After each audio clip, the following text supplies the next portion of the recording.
안녕하세요, 구스파고입니다. 물가가 하늘 높은 줄 모르고 오르고 있습니다. 금리도 계속 오르는 요즘에 모두가 힘들어하고 있습니다. 그런데 한국은행에서는 아직 실질 금리가 마이너스라고 이야기하고 있습니다.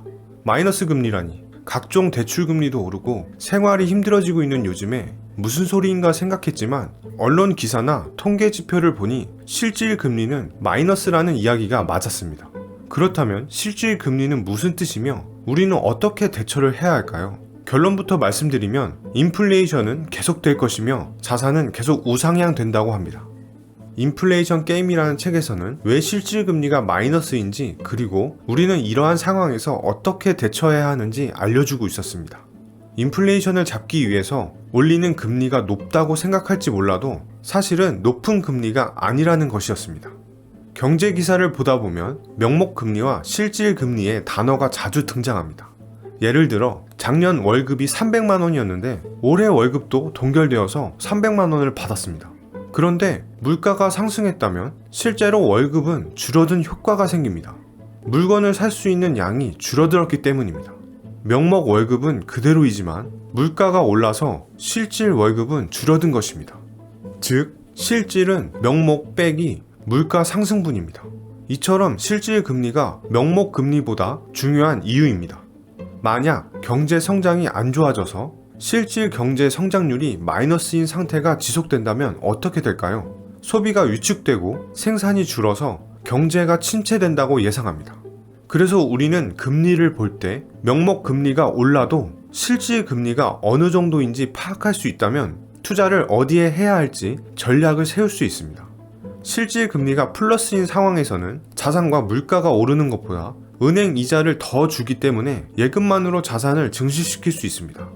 그런데 실질 금리가 마이너스가 된다면 돈의 가치가 하락하니 주식, 부동산, 원자재, 귀금속 등에 투자하려고 할 것입니다.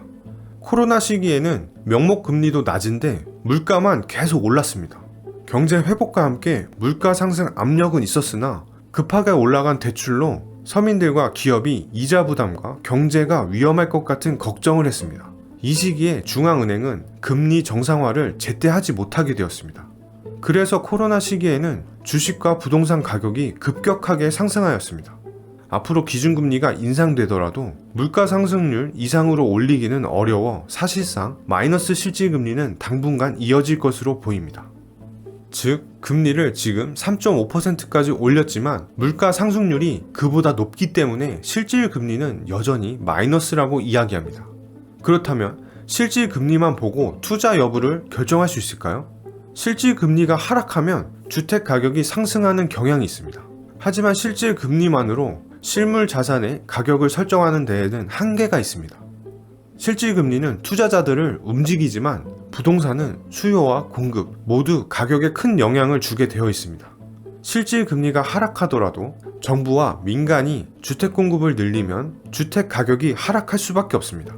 어떤 지표든 마찬가지겠지만 어느 한 시점의 데이터는 큰 의미가 없으며 추세가 중요합니다. 그래도 차트상으로 실질 금리 하락 추세가 당분간 이어질 것이라고 해석된다면 인플레이션 방어 자산인 주식과 부동산 수요가 증가할 수 있다는 합리적인 의심을 해볼 수 있습니다. 우리는 중앙은행이 올리는 명목금리에 현혹되지 말고 실질금리를 항상 주시해야 합니다. 은행금리가 높더라도 물가 상승률이 명목금리보다 높은 수치라면 화폐의 가치가 하락한다는 것을 인식해야 합니다.